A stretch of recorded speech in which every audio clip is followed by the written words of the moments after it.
Welcome to Tech 24. I'm Mark Edwards. Coming up, Bitcoin. It's the virtual currency trumpeted as the money of the future. Deregulated without a financial institution in sight, we take a look at what these are and what they might mean for you. And in Test 24, we test out the Magic Cube, which gives us a full-sized virtual keyboard in a pocket-sized device. Now, with a market valuation of over $1 billion, Bitcoins is a big business. But for many, it's still a baffling system. Is it a currency? How do you get your hands on them? Well, as ever, on Tech 24, we try and break things down for you. Take a look at our guide to the Bitcoin. It's a so-called virtual currency that could revolutionize global trade. But what exactly is a Bitcoin? Well, it's like the euro or the pound. It's a form of currency, except that it's not controlled by any country and it's purely digital, living in online wallets. You can't go to an ATM and take out a Bitcoin, plus it's independent of any financial institution. What got me really interested about Bitcoin was the fact that you can literally send payments from one person to another without a central clearinghouse, bank, government, corporation, all of that. And it was truly person to person. There's a cap on inflation, and there's no arbitrary printing of money. But how do you get a hold of these Bitcoins? One way is to buy them at market value from different online Bitcoin exchanges. The other way is to find your own Bitcoins by mining for them online.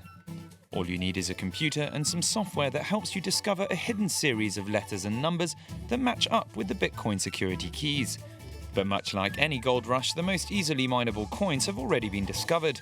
Bitcoins uses a format where the algorithms become harder to find, a system designed to keep the currency's growth rate or inflation steady and predictable.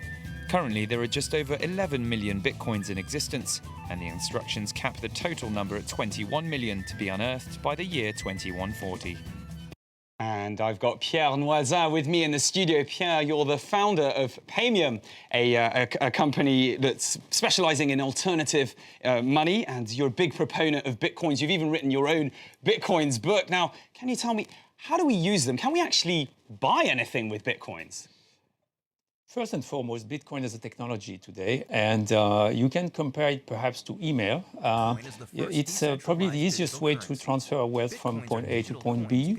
And more and more websites are accepting Bitcoins directly. But the future is probably where websites propose display a price in euros, for instance, and you pay with a payment means that's using the Bitcoin network as a vehicle for the transaction on the internet. And therefore, the user doesn't even realize, perhaps, that he's using Bitcoins as a vehicle for the transaction. Just like when you're using email or the web, you don't care about the protocol that's behind whatever you do on these networks. Well, let's take a look at that. We're talking, it's a virtual world. Everything is deregulated. It's all virtual. Surely the Bitcoin market is slightly ripe for, let's say, illegal activities, hidden activities. Well, it's really a technology. So today we can deploy Bitcoins in all sorts of areas, and certainly legitimate businesses are accepting Bitcoins more and more. There are thousands of websites, like WordPress, for instance, that's accepting Bitcoins already. But as I see it in the future, again, it's an alternative to traditional payment networks. Today you have basically the big card schemes that are handling almost all internet transactions. In the future, Bitcoin will take a slice of this market for internet transactions, and those are going to be perfectly legitimate transactions. So you say that, the future. Let's talk big picture. What do you see as the future of Bitcoins? So as more and more transactions are processed through the Bitcoin network, evidently people will gain more and more confidence in Bitcoin as a currency as well. So I see it becoming more and more of a currency over time, perhaps in 5-10 years from now.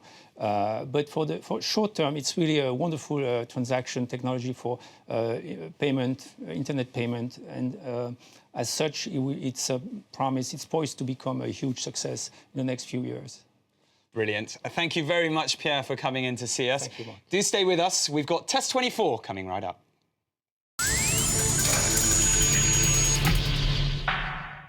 It's a full-sized virtual keyboard and multi-touch mouse in a compact, pocket-sized device.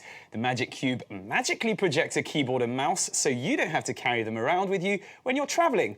And we've got our very own technological magician, France 24's technology correspondent on the French side, Guillaume Graillet. Great to see you. Thanks for coming in. Tell us a bit about the Magic Cube. Hey Marc, here I've got a small box, but very light. It's less than 100 grams, but it will replace keyboards that are 5 times heavier. So how does it work? It works through 2 things. First, infrared projector here, but also a sensor in the middle. And this sensor will allow this projector to know when and where I'm typing. Right, well, let's see it at work. Can we drop the lights a little bit to get the ambience going there? Here we go, fantastic. That looks very nice.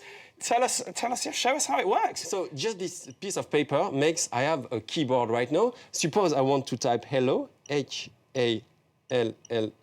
That will go directly to my smartphone because this is the beauty of it. It's a Bluetooth thing and it will go on computer, tablet, but also smartphones. Easy to carry with you and it's actually a nice light instrument. Now, the technology is extremely interesting because it's a 3D projector, but also sensor that will detect all my movements. I'm a little bit more severe on the mouse thing because the mouse doesn't work very well. But typing is great, and it makes your smartphone be a computer. Well, give us your mark for this week's Test 24.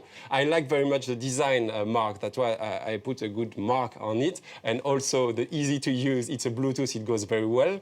But I'm a little bit more severe on the price because the technology is not new. It's been invented more than 20 years ago, so they could go a little better price maybe. All right, so hopefully we'll get a cheaper one. Thanks for coming in, Guillaume. Great to see you.